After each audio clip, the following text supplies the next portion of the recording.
Good morning, children. In the previous lecture, we discussed about petroleum, how the petroleum is refined, and what are the various constituent of petroleum that we get after fractional distillation. We also discussed that the process by which different constituents of petroleum they are separated, this process is said to be fractional distillation, right? It is very important for your examinations. So today we are going to discuss about natural gas and petrochemicals. Children, you know that natural gas is obtained along with the petroleum.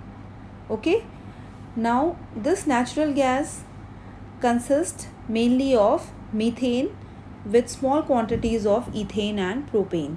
So all these are the organic compounds. Again, the detailed studies of all these organic compounds you will do in class 10th. Natural gas contain about 95% of methane, and the remaining they are mainly ethane and propane. In the previous lecture we discussed about that when the drilling of petroleum is done, then first natural gas comes out with the pressure. So natural gas, it also occurs deep under the crust of earth, right? Either alone or along with the petroleum deposits. It is not always necessary that the natural gas is always you will get along with the petroleum deposit. Sometimes it is also found alone, right? But in petroleum deposits, natural gas is always there, right? So like oil wells, they are dug with the help of drilling machines. Same way, some wells they are dug into the earth, produce only natural gas, right? And sometime along with the petroleum you will also get the natural gas. Natural gas is also formed under the earth by the decomposition of vegetable matter under water, right? And this decomposition is carried out by anaerobic bacteria in the absence of air. So certain bacteria are there, and about anaerobic bacteria we discussed in the lesson this microorganisms. Okay, so anaerobic bacteria are those bacteria which do not need air for respiration. So here the anaerobic bacteria play significant role in the decomposition of vegetable matter, right? So just like coal and petroleum, children, natural gas is also a fossil fuel, right? So India, children, it has vast reserve of natural gas. In India, mainly natural gas you will found in Tripura, Rajasthan, Maharashtra, and in Krishna Godavari Delta. Underline it, important. These places are very important where you will found the natural gas, right? Tripura, Rajasthan, Maharashtra, and Krishna Godavari Delta. So when this natural gas is compressed by applying pressure, it is called compressed natural gas, right? So when natural gas is compressed by applying pressure, it is said to be compressed natural gas, and it is written in the short form as CNG. Okay, compressed natural gas. So why we compress natural gas? Because after compressing it become easier it to store, transport, and use natural gas in the form of CNG, right?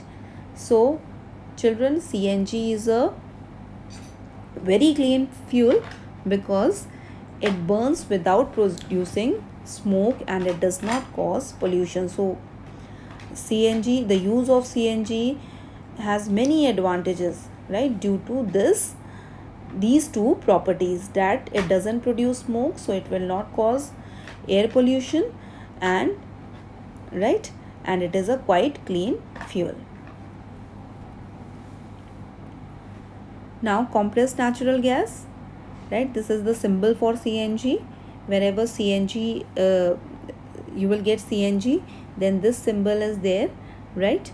So CNG is always stored at high pressure.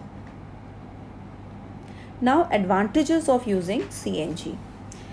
The most important advantage of using CNG is that it causes very less pollution. It is quite clean fuel, right? And it has high calorific value. Children, I told you calorific value means the heat producing value. So it has high calorific value, so it produce a little amount of CNG is produce very much large amount of heat. It burns, it will always it burns with a smokeless flame, and it doesn't cause any pollution, right? And it does not produce any poisonous gases on burning, right? Beside this, a very important advantage of using natural gas is that as it can be compressed, so it can be easily transported through pipes. Okay, so if you want to transport this gas from one place to another, you can do with the help of pipes, right?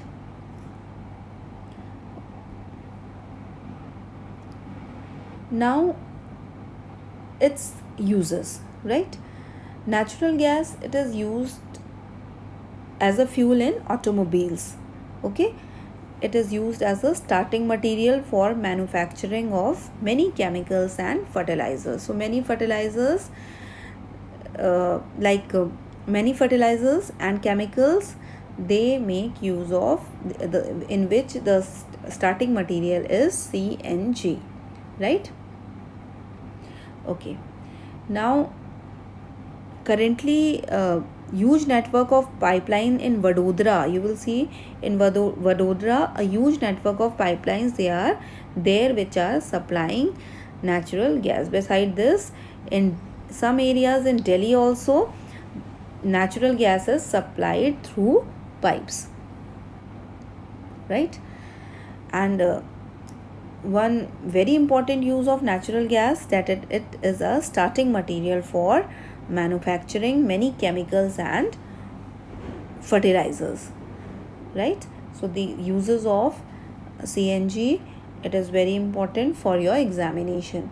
And the reason why CNG is used, why CNG is a better fuel than wood, if this question comes, then you have to write that it burns without producing any smoke, and hence it is quite cleaner fuel, right? And beside this, its calorific value is also high, and it can be transported easily from one place to another through pipeline. So these are the certain characteristics which makes natural gas a very good fuel. Now children, we will discuss about petrochemicals. Earlier in chapter synthetic fibers and plastics, we discussed about petrochemicals. Okay, so petrochemicals are obtained from petroleum and natural gas, right? So how can you define the petrochemicals? Those chemicals which are obtained from petroleum and natural gas are called petrochemicals, right? So some examples of petrochemicals, in class 8 you have to learn these examples, but in higher classes, when you will study organic chemistry in class 10, you will come to know what are these chemical compounds. Okay, so methyl alcohol, ethyl alcohol, formaldehyde, acetone, acetic acid, ethylene, benzene, toluene, vinyl chloride, these are the examples of petrochemicals. So petrochemicals, they are very very important. Why they are important? Because these petrochemicals are used to manufacture a wide range of useful materials. And what are those useful materials? They are synthetic fibers, detergents, right? Synthetic fibers like polyester, nylon, acrylic, etc. They are made from petrochemicals. Beside this, certain plastics like polythene, polyvinyl chloride, bakelite, synthetic rubbers, drugs, dyes, perfumes, fertilizers, insecticides, explosive, etc. Right? They are made from petrochemicals. So petrochemicals, it is very important because it has wide range of it is used for making wide range of useful materials. So all these materials, they are made up of petrochemicals, right? Now children, hydrogen gas obtained as a petrochemical from natural gas, it is used in the manufacture of fertilizers, right? So this earlier in while studying CNG, I told you that CNG is used for the manufacturing of fertilizers. So this CNG, the hydrogen gas which is obtained as a petrochemical from natural gas, it is used in the manufacture of fertilizers, right? So children, it is very important to note that petroleum is not only a source of fuels, but beside only petroleum is not only the source of fuel, means beside fuel it provide many other substances which has extensive use in the industry. That is why it is said to be black gold. It is very important to note that as petroleum has wide application, that is why it is said to be black gold. Means it is a, as the color of petroleum is black and it is as useful as gold, right? It has very much wide applications, so it is said to be the black gold, right? So this question in reasoning type question, it can be asked that why petroleum is said to be black gold. So due to its great commercial importance, petroleum is also called black gold. Now children, these energy resources of earth, they are limited. So children, most of the energy that which we are using today, it comes from the exhaustible resources of earth, that is coal, petroleum and natural gas. And children, the amount of this coal, petroleum and natural gas present in the earth, it is limited. Okay, so we have to use this coal, petroleum and natural gas judiciously. Okay, because after some time these fossil fuels, they will get exhausted and then it will not be available for future generations. So we have to use this fossil fuel with care and caution, right? And we do not have to waste these fossil fuels, okay, as they take many years for their formation. So these fossil fuels, they have certain limitations. So the burning of fossil fuel, children, that it is a major source of air pollution, right? And these fossil fuels, they are also linked with global warming. So many gases released by the burning of fossil fuels, right, it result in global warming because they produce lot of greenhouse gases. Children, carbon dioxide is a major greenhouse gas. Beside this, many other gases, sulfur dioxide, etc., the oxides of nitrogen, they all are produced, which contribute to the greenhouse effect, right? And children, global warming, the temperature of the earth will increase if we will not stop this air pollution. So we should use this fuel with care and caution, right? So air pollution, as we have discussed earlier, these natural fossil fuel, they are the major source of air pollution, right? So children, we should use fossil fuel only when it is necessary, right? Because why we should use these fossil fuels when they are necessary? Because it will ensure the availability of fossil fuel for longer period of time. If we'll use with care and caution, then availability of fossil fuel will be for longer period of time. Beside this, burning of fossil fuel pollute the environment. So by less use of fossil fuel, we can make our environment clean, right?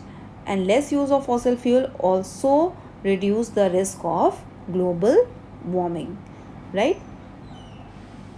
So children, you have to note that these fossil fuels such as coal, petroleum and natural gas, it cannot be prepared in the laboratory from dead organisms like plant and animal, right? Why it is not prepared? This questions can come in your PISA examination, that why fossil fuel can't be prepared in the laboratory. Because the formation of fossil fuel is a very slow process, right? And the condition needed for the formation of fossil fuel cannot be created in the laboratory. So these fossil fuels should be used very much judiciously, right, and with care and caution, right? And we cannot prepare these fossil fuel in the laboratory, as the process of formation of these fossil fuel is quite slow, and the conditions of temperature and the temperature and pressure which is needed, it can't be obtained in the laboratory. Now children, one question arises, how to save petrol and diesels? You all are familiar with it. How we can save petrol and diesel? You know children, these petrol and diesel, they are the two main fuels which are used for driving vehicles, right? So we should make every effort to avoid the wastage of these precious fuels, right? In India, one organization is there which is Petroleum Conservation Research Association, right? So these advise people how to save petrol. So this organization, that is Petrol Conservation Research Association, PCRA. So full form of this PCRA can come in your examination. So mark it important in your NCERT book. It is given in your book. So this PCRA or Petroleum Conservation Research Association, what is its function? It advises people on how to save petrol while driving vehicles, right? So what preventive measure you can take to minimize the wastage of petrol and diesel while driving vehicles? First, you can drive the vehicle at a constant and moderate speed as far as possible, right? When the speed is low, then the consumption of petrol is quite less. So if moderate speed, not very low, not very high. So if you are driving with the moderate speed, then the consumption of petrol and diesel, it is less. So you have to drive the vehicle at a constant and moderate speed as far as possible. Second, whenever you are getting the traffic lights, right, you have to switch off the vehicle engine, right? And you have to wait when the traffic light becomes green, and you have to start your vehicle, right? This will prevent the wastage of petrol and diesel. Okay, so you can do this also. And third preventive measure you can take, you have to check the pressure in your tire should very much correct. If pressure is less, more consumption of fuel is there. So whenever required, you have to check the air pressure in your tires of the vehicles, right? Because low tire pressure consumes more fuels, right? Beside this, you can also maintain your regular maintenance, means servicing of vehicle is very much necessary after a certain interval of time. And when this periodic you will do the periodic servicing of your vehicles, then it will also help in consumption, help in minimizing the wastage of petrol and diesel. So this much for today, children. I think this chapter, coal and petroleum, it is clear to you now. In the next lecture we will discuss the question answers of coal and petroleum, right? So read this chapter very much carefully. It is very important for your examination. Thank you, children. Thank you very much.